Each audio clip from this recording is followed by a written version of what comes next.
Hello ladies and gentlemen, today we're back in War Thunder and we're going to be doing another comment response. This is from Janissary and he says, "Pretty late but happy birthday mate, love your videos, hope to see a full review of the Tiger H, how to play it on certain maps as you not always can play long range battles because of certain town maps, and where you really suffer from slow turret traverse in city maps. Hope you make a video of the legendary Tiger H." I will do.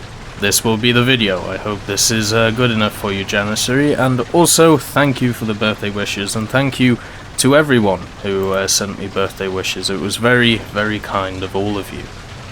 So let's get into it. The Tiger H1, as he says, is a legendary vehicle.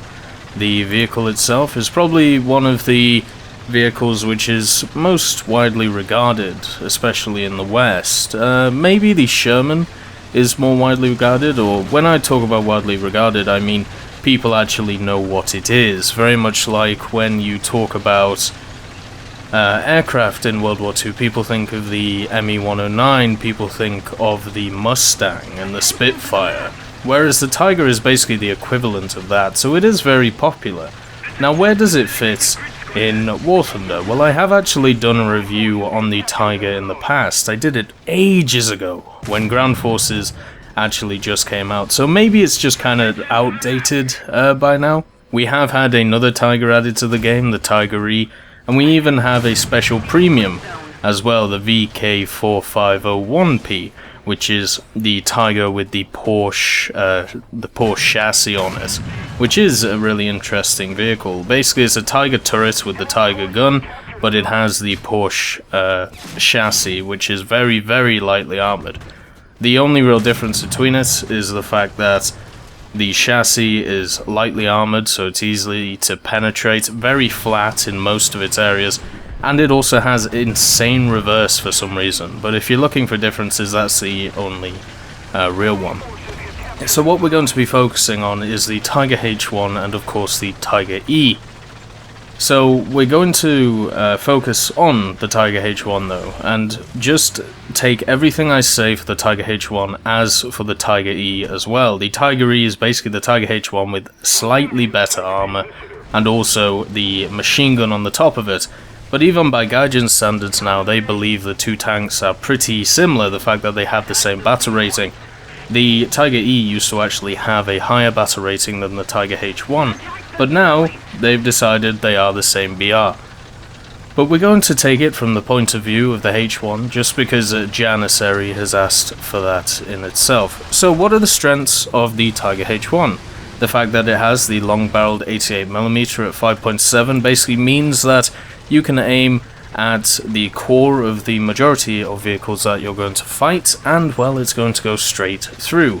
If you get up tiered to 6.7, you may have a few issues with the 88 against certain vehicles such as the T-29.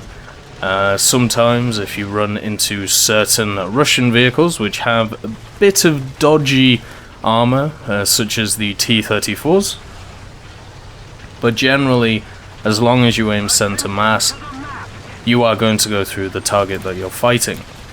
Now, we're going to focus on it around that 5.7 BR. I could talk about all day it fighting at 6.7 and how it's not great at 6.7, but just understand it's kind of counterproductive. It's most of the time going to fight around that 5.7 BR because there are a lot of vehicles in the game which actually are widely used by a lot of the player base, so the Tiger doesn't generally get up tiered that much.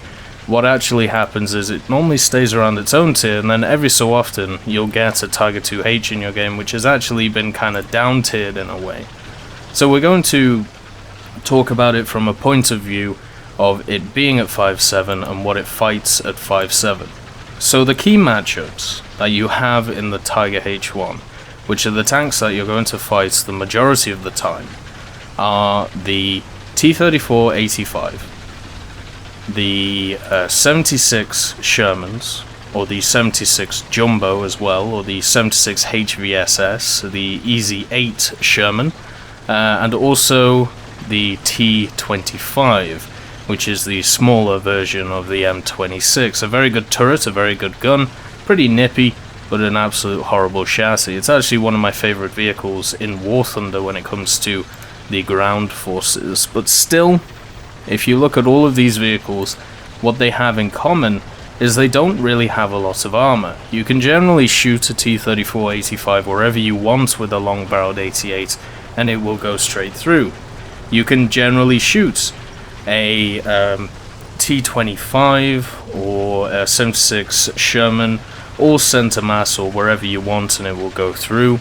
And also, when we look at the British, what you're fighting is stuff like Sherman Fireflies, the Comet at 5.3. Once again, you're going to go through. The Comet is slightly different though. The Comet's turret itself is generally kind of bouncy, but as long as you aim at the flat parts, you will go through with that long-barreled 88. The ammunition that you get on the Tiger H1 has wonderful penetration on it. It is probably one of the first guns in game where it really is a one-shot killer. The Panzer 4G, the Panzer 4Fs, or the F2 I should say, have the 75mm KWK-40, which does have a really good round on it. The PZG-R39 pens up to 135 and has a wonderful explosive filler. But generally it doesn't one-shot tanks. Normally you can take out a turret, or maybe if you shoot for the driver, maybe you get lucky and take out the whole tank. But the Tiger H1 with the 88mm KWK-36 is the first tank in the German lineup, which I would be confident in saying, if you hit a target, it's going to be obliterated. And that is basically because of the PZGR39 round. The PZGR round, which is the one that you actually unlock in the first tier, I would actually hazard against it. The reason for this is because you lose 20mm of penetration, which can be very, very useful, even though you gain a bit of velocity with the PZGR round. But also, you don't gain anything when it comes to the TNT involved in the round itself. Both sit at around... right, let's rephrase this, just to make it actually make sense, because you're going to look at the numbers and you're going to be confused.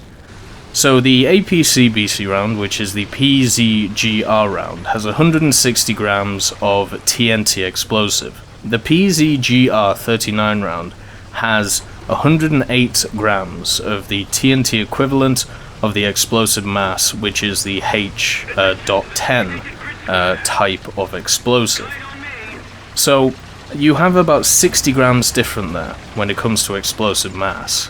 But the thing is, 100 grams is still a ton of explosive filler. So when I say there's not really much difference between the 100 and the 160, what I mean by that is the 100 grams is still going to absolutely annihilate the target with this 88mm shell.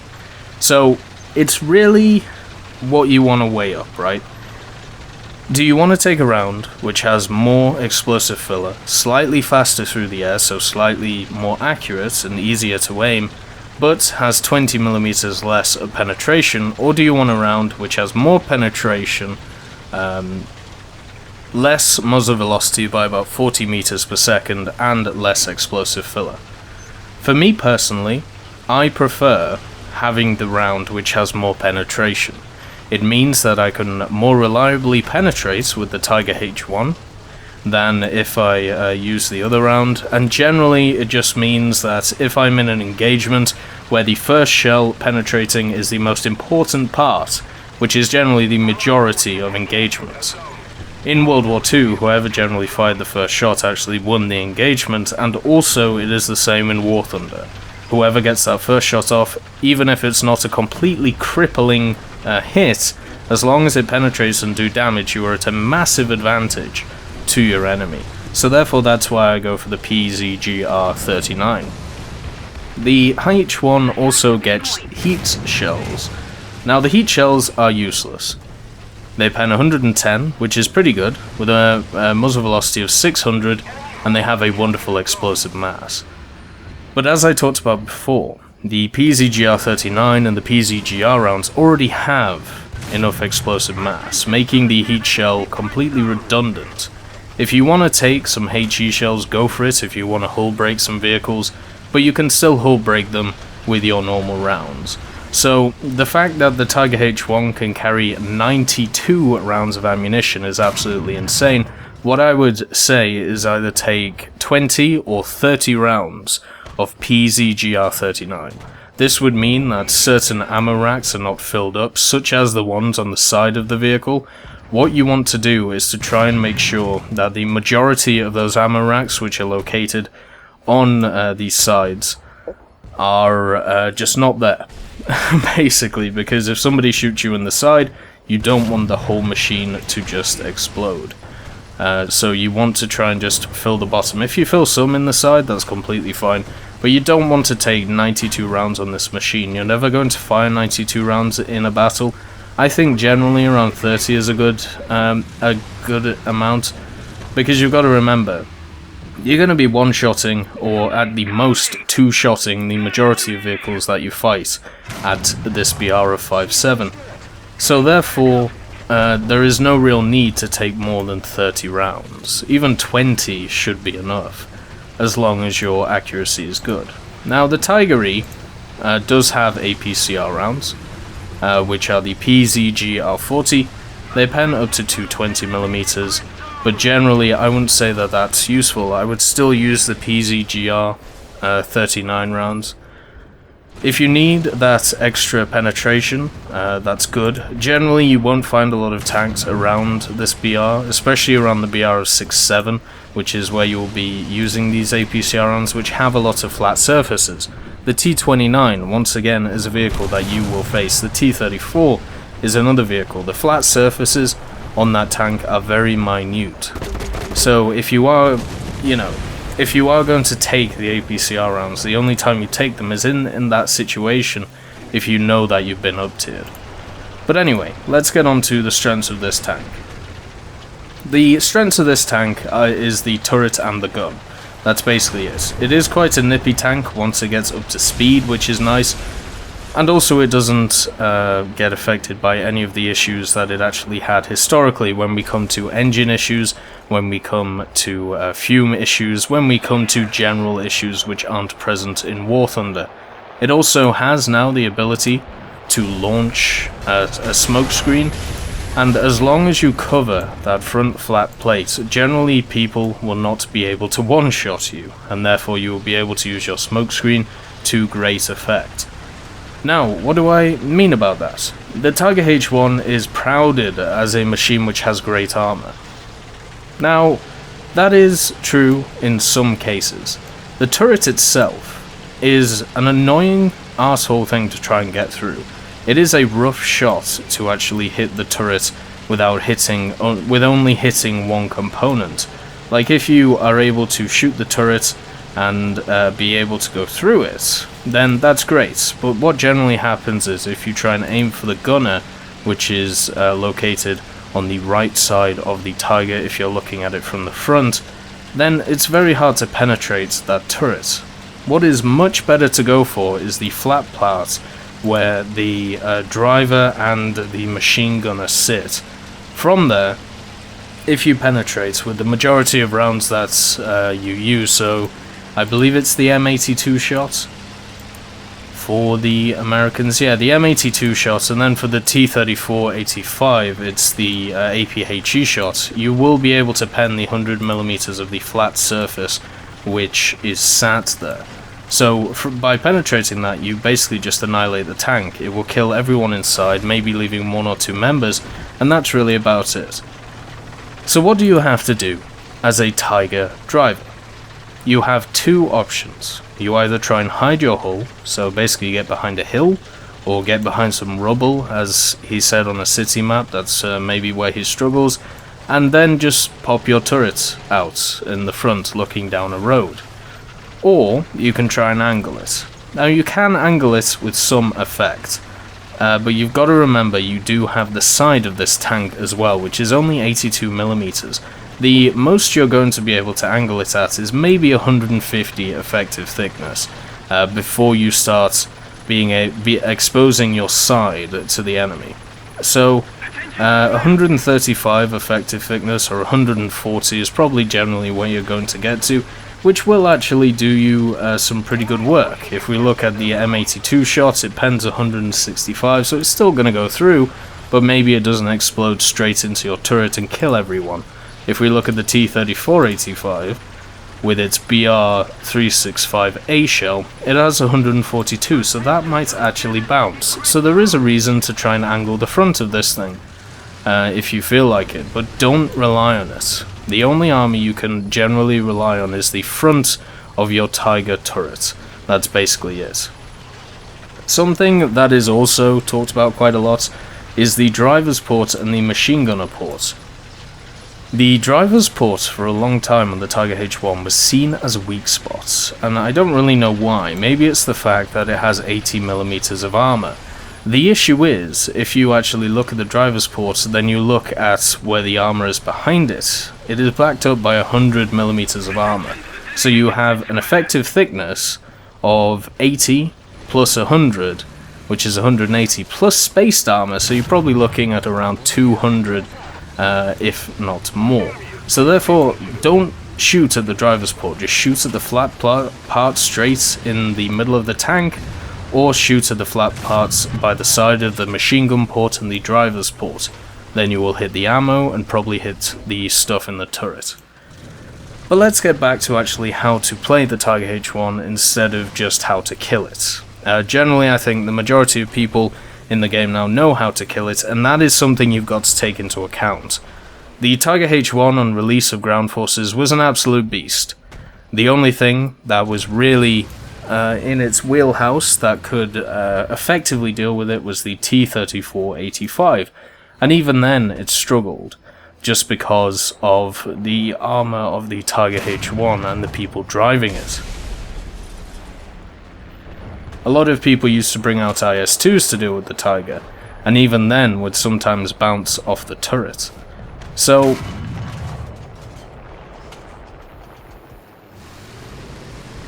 when we look at the Tiger H1, the most effective way of using it is in a defensive role. Even though I've already talked about how it is pretty nippy when it gets up to speed, one of the biggest issues with it is its acceleration. That's where the majority of tanks are going to get it. The T-34, the T-25, the Comet, all of these tanks are a lot quicker than it off the mark. Where it is good is its maintained speed once it gets up to speed. But generally on city maps, where our commenter is going to struggle on, or has struggled on, Janissary, you're never really going to hit the 45 kilometers an hour when you're trying to get into a position to fight. So what you've got to rely on is playing the tank incredibly defensively. What I mean by this is going up to a corner. Let's take Advance to the Rhine as an example, right? So Advance to the Rhine is a map which is heavily city-based. There is a little park, or a little garden, or whatever you want to call it in the center, but everywhere else is city. So this would be the plan of attack for the Tiger H1. You take the Tiger H1 at the right-hand spawn. If you're spawning on the southern side, right? Let's say you're spawning on the bottom side. You take the right-hand spawn, you drive it straight to the right-hand side of the map. There is a road there, which is used a lot by a lot of tanks to try and flank the enemy. Now what you do is you set up on that corner. You can set up in a way to side scrape if you feel like that would be effective, but just remember you only have 100mm of armor on that front part, or you can set up in a position where you have your turret sticking out and you get the first shot off and then you pull back, meaning that you will always get the first shot of the engagement, but you do leave yourself up to being shot back. Those are the two ways to play the tank from one of these corners, but you have to play incredibly defensively, because you've got to understand that generally the majority of tanks which are good against you are medium tanks. They're going to get to those positions faster than you are. So when it comes to moving across maps or around maps, what you have to do is be able to just check every corner. you are a large tank, and also the majority of people use Boris's sound mod. Now, Boris has done a really good job on the German engines. This is also kind of a detriment to German tankers, because it means that your engines are incredibly loud on Boris's sound mod. This means that if you're rolling around in a Tiger, you've got to believe that the people who are fighting you can hear you, and can hear your engine rattling about. So just, you know, take that into perspective when you're driving this thing. And don't rely on its armor. You've got to have the mentality where you are looking for that first shot. If you bounce a shot, that's wonderful. If you put yourself into a position to bounce the shot, whether you're only sticking out your turret, or you're angling it well, or maybe they hit the driver's port, don't see that as what this tank is supposed to do. See that as a lucky shot, as if the enemy has kind of screwed up the shot. As what you've got to rely on with this tank is its gun. You can't rely on its armor, and I would say that is the case with the majority of the tanks in this game. There are a few exceptions, such as the first Jumbo, but the Tiger is definitely more reliant on its gun than its armor, because people have just figured out where to shoot it. And it's the same as a lot of vehicles, shoot it in the flat part. But anyway, back to the city maps.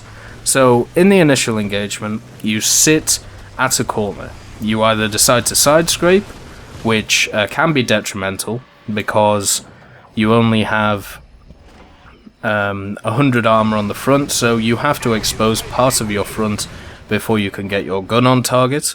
So just take that into account. So side scraping generally isn't best over sitting out slightly if you get into that position first and just looking around and then shooting and then backing off, because it's got a decent reverse gear, it's good enough.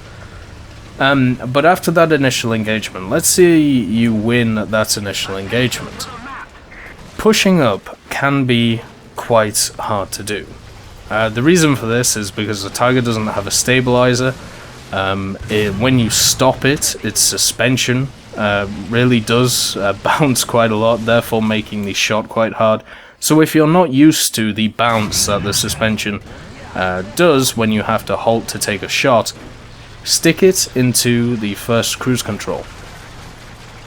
What me and Tazzy used to do in our Tigers and Tiger 2s was basically just cruise around the map in cruise control 1. If you don't know how to do the cruise controls, they are mapped to Q and E in the general controls. You may have changed them, but that's where they're mapped if you don't change them. Now Q will stick you in reverse gear, and E will do 1, 2, and then max cruise control, so you have 3 options. With the Tiger, just stick it in cruise control 1, you'll generally go around 10 kilometers an hour, meaning that your gun will be as steady as can be, and you can just go around the map while you're moving around, still being able to shoot on the move. But you've got to watch out for those medium tanks which can outflank you and can go around you. It is a tank where you have to watch your flanks. It is a tank that you do have to see what's going on in the map, because you're not as quick as some of the other tanks, so reacting to the situations you've got to be a lot faster than something like a Hellcat. But generally, on city maps, the way to use it is to hold down a road. You don't really want to push too hard in it, you just want to sit there, hold down a position for your team, and be able to just wait for the enemy to push on you. Once they've done that initial push, which all enemy teams will do, then if you want to capitalize, you can move forward if you're confident enough that you've taken out enough tanks, but there's nothing stopping you just sitting around the first point, or you know, your allies' points, and just waiting for enemy tanks to come. It's really as simple as that, really. When it comes to the turret traverse, this is negated if you are sat on a street. Remember that if somebody does outflank you, you do have dual drive, so instead of just turning the turret, also turn the tracks at the same time. Turn the whole thing, because obviously you've got more armor on the front as well, so turning to get your gun into position quicker and also have better armor is pretty damn good. It also is harder to aim for vital parts if you are on the move. So just remember, if you are in a sticky situation, turn your whole tank instead of just your turrets. It's a much better way of doing it. Something else that you do have to watch out for, the fact that you are a large tank basically means that, how do I put this? Aircraft love killing tigers, because they're fat targets and they set on fire quite easily from the top. So just watch out for that. There's not generally a lot you can do. On city maps you can cram yourself into corners and stuff, but yeah, just be wary of that. Be wary of the whistling or bombs, because they would rather take you out than a panther. If we're going to talk about what you should run with this thing, when it comes to a lineup, what I would do, I would stick in the Tiger H1, the Panther D, and the Ostwind. The Tiger H1 for the heavy, the Panther D for the medium, and then the Ostwind for the AA. If you're feeling adventurous and aren't too worried about getting knocked out really quick, you put in the Tiger H1, the Tiger E, and the Panther D. If you have the VK, then you swap one of the Tigers out for the VK, and then you've got a wonderful Tiger with a decent reverse gear but slightly less armor. But that's basically the lineup you would go with, and if you're talking about realistic battles, it is very important that you have a lineup which is all around its BR, just to make sure that all of your vehicles are competitive. But anyway, I hope this has answered your comment. If you have any other thoughts or any other questions, or if any of you have any questions, please let me know in the comments. I kind of like making these videos just because it brings up ideas or thoughts that generally I don't have, and maybe I can just formulate them into videos like this. But anyway, I hope you all have a wonderful day, and I'll see you next time.